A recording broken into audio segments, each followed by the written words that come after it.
sa lahat po ng mga magulang, mga estudyante po rito at sa lahat po ng teacher. Magandang hapon po sa inyong lahat.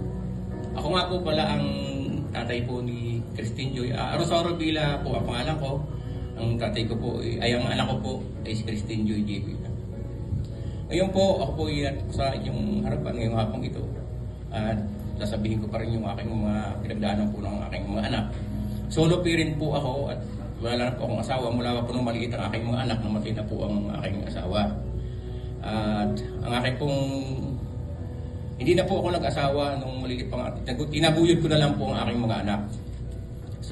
Mula po sa maliit pa sila hanggang po sa ngayon ay magkakasama po kami na wala po silang tumataguyod na ina ng tahanan kung baga kung tinatawag na gano'n. Ang trabaho ko po, kahit hindi niyo po naman itinatanong, ako yung simpleng truck driver lang po ako.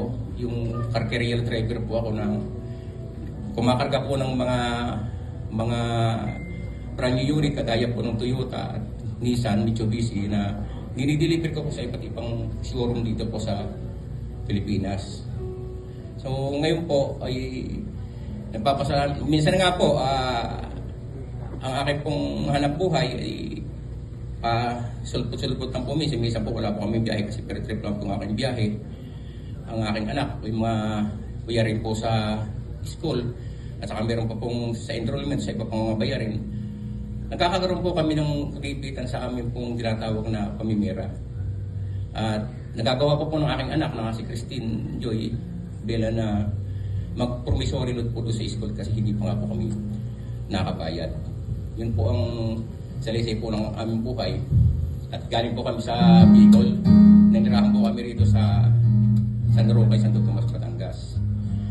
So ngayon po, kahit po naman kami po nagkikipit ng ganon, ay naitaguyod ko pa rin po aking mga anak at makatapos na po ang aking anak sa 4 na taon sa kolehiyo. At nakipagtulungan din po ang aking anak sa pag-aaral.